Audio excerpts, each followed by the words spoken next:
Assalamu alaikum, class number 3, and topic for today is advanced market structure and its variations. Market structure हम basic से advance पढ़ेंगे, देखेंगे, और इसकी जो वेरिएशंस हैं यानी इसकी इकसाम है कितनी किस्मों का होता है उस पर बात करेंगे। तो आज का लेक्चर काफ़ी इंपॉर्टेंट होने वाला है क्योंकि ये बिल्कुल बुनियादी चीज़ है। जिसको मार्केट स्ट्रक्चर नहीं पता होगा वो आगे नेक्स्ट चीज़ों को नहीं समझ पाएगा, बेहतरीन तरीके से कंटिन्यूएशन नहीं हो पाएगी उसके लिए। तो फोकस करना है आज वाली क्लास के ऊपर, ख़ास तौर पे तवज्जो देनी है आपने। तो हमारा एक पीडीएफ है जहाँ से हम लर्निंग अपनी स्टार्ट करेंगे। तो इसको देखते हैं। इसको थोड़ा सा मैं जूम इन कर लेता हूँ, like this. It's enough, I think so. चलें जी। Market structure basics. Market structure के बेसिक्स क्या हैं? डेफिनेशन यानी बुनियादी इसकी जो चीज़ें हैं वो कौन सी हैं। डेफिनेशन सबसे पहले है, इसकी तारीफ क्या है, डेफिनेशन क्या है मार्केट स्ट्रक्चर की। कल हमने एक बात की थी higher highs and higher lows and lower highs and lower lows की, जब हम ट्रेंड को आइडेंटिफाई कर रहे थे। अब ये कह रहा है द फ्रेमवर्क, यानी एक दूसरे से जुड़े हुए हायर फ्रेम, तो वही चीज़ होती है ना। एक ये आप इसको फ्रेम कह सकते हैं, लेकिन एक यहाँ पे डंडा पड़ा है, एक ये स्टिक पड़ी है, एक ये पड़ी है, एक ये पड़ी है, इसको आप एक फ्रेम नहीं कह सकते।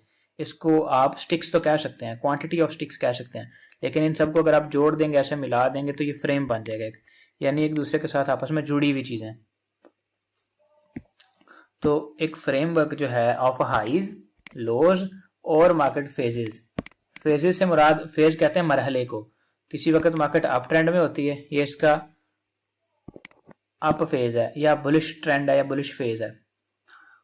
डाउन ट्रेंड में है, ये इसका डाउन फेज है या बेरिश फेज है।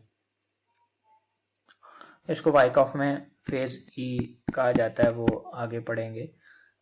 अप ट्रेंड हो सकता है, डाउन ट्रेंड हो सकता है। कंसोलिडेशन, कंसोलिडेशन वही जो हॉरिजेंटल मूवमेंट होती है between a support and a resistance, इस तरह से ये होती है कंसोलिडेशन। ठीक हो गया जी। अब नेक्स्ट हमारे पास बारी आती है ब्रेक ऑफ स्ट्रक्चर। सबसे पहले स्ट्रक्चर होता क्या है? एक फ्रेमवर्क होता है जिसमें कुछ हाइज, कुछ लोज, कुछ अप ट्रेंड, कहीं पे डाउन ट्रेंड हो सकता है, कहीं पे कंसोलिडेशन हो सकता है, उसको कहते हैं हम, ये स्ट्रक्चर है जी मार्केट का। अब उस स्ट्रक्चर को हमने डिफाइन करना है। एक बॉडी है, एक बॉडी है किसी शख्स की, ये बॉडी है जी।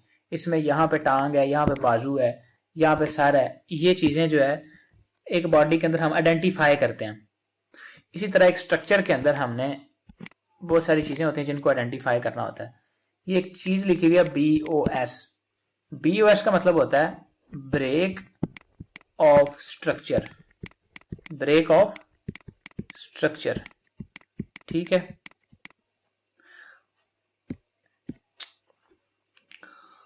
How a trend shift is identified when price breaks a key high या लो। की से मुराद कोई इंपॉर्टेंट हाई या लो। इंपॉर्टेंट हाई या लो कौन सा होता है, ये पहचानना बहुत बहुत बहुत जरूरी है।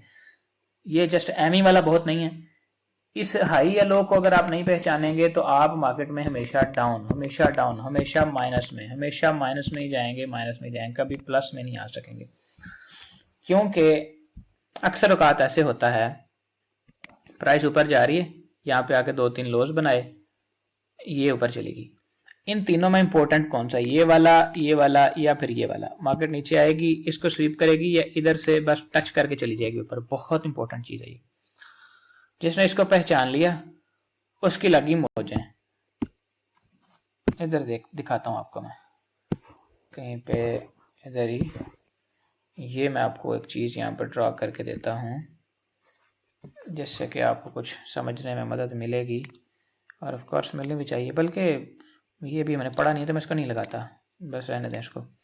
लेकिन एक चीज़ ये है कि आपको ये देख लेना चाहिए यहाँ पे कि इन दोनों लोज को प्राइस ने स्वीप किया हुआ नीचे को, यानी दोनों को तोड़ के नीचे विक लगा के फिर प्राइस ऊपर गई है। कौन सा एरिया स्ट्रॉन्ग है, कौन सा नहीं है, ये हमें इंपॉर्टेंट स्विंग लो का पहचानना बहुत ज़रूरी होता है। और ये मैं आपको बताऊंगा सप्लाई एंड डिमांड पढ़ते हुए, कौन सा लेवल ज़्यादा स्ट्रॉन्ग होता है एंड कौन सा लेवल वीक होता है। तो यहाँ पर जस्ट इतनी सी बात लिखी हुई है कि ब्रेक ऑफ स्ट्रक्चर क्या होता है कि जब ट्रेंड शिफ्ट होता है उस वक्त पता लगता है हमें जब प्राइस किसी इंपॉर्टेंट की स्ट्रक्चर लेवल को ब्रेक करती है, तोड़ती है। स्ट्रक्चर लेवल की जो हैं वो कौन से होते हैं? वो तमाम पॉइंट्स जहां से प्राइसेस ने अप साइड पे एक तगड़ा मूव स्टार्ट किया। उसको मैं साइड पे करके आपको वैसे यहाँ पे समझा देता हूँ, फिर आपको इस चार्ट के ऊपर भी अप्लाई करना सिखा दूंगा।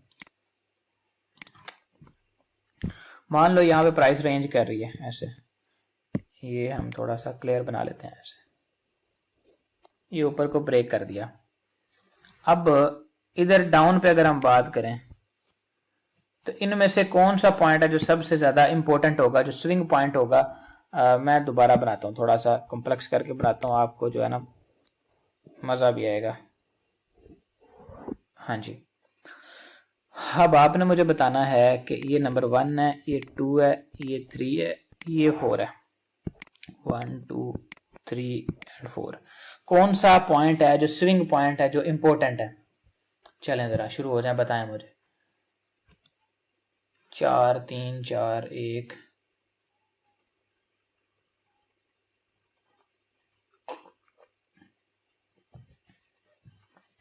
अच्छा, इसको रिमूव कर देते हैं जस्ट। चले मैं एक चीज करता हूं, इसको रिमूव कर दिया।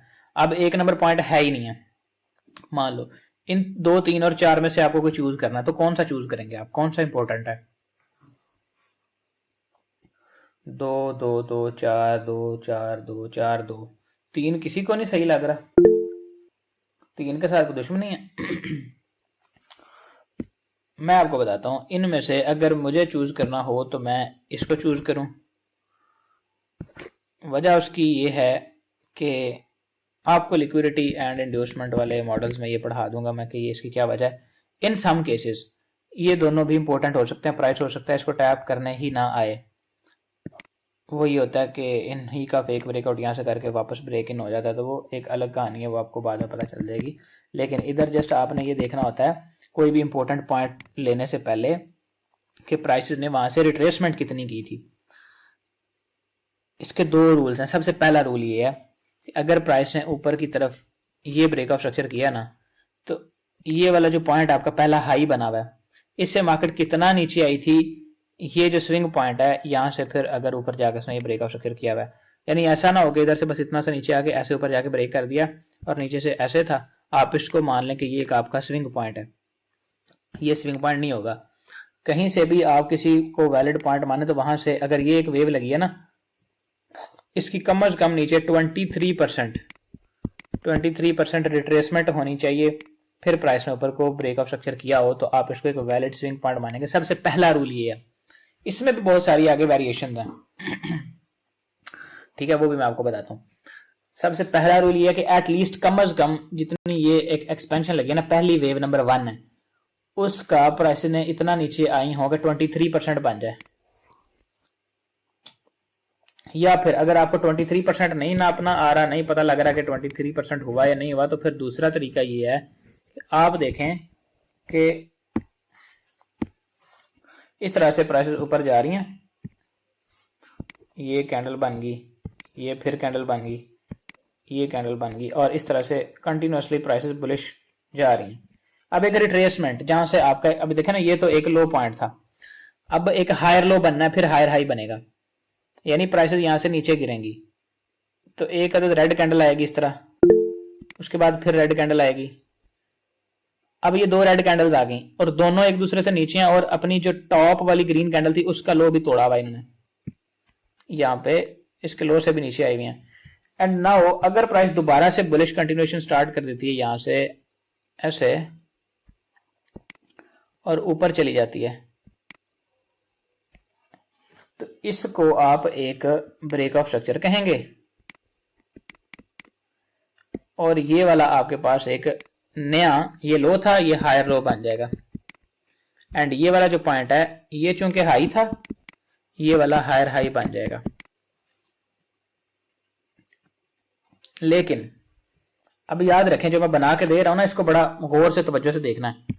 आपके पास इस तरह से ग्रीन कैंडल्स ऊपर जा रही थी, ग्रीन जा रही थी, ये टॉप पे कैंडल बनी। अब रिट्रेसमेंट आती है। रिट्रेसमेंट में क्या होता है कि नेक्स्ट रेड कैंडल इधर तक आती है, अगली रेड कैंडल इसके अंदर ही रहती है और यहाँ से फिर प्राइस ऊपर जाके ब्रेकआउट कर देती हैं ऐसे।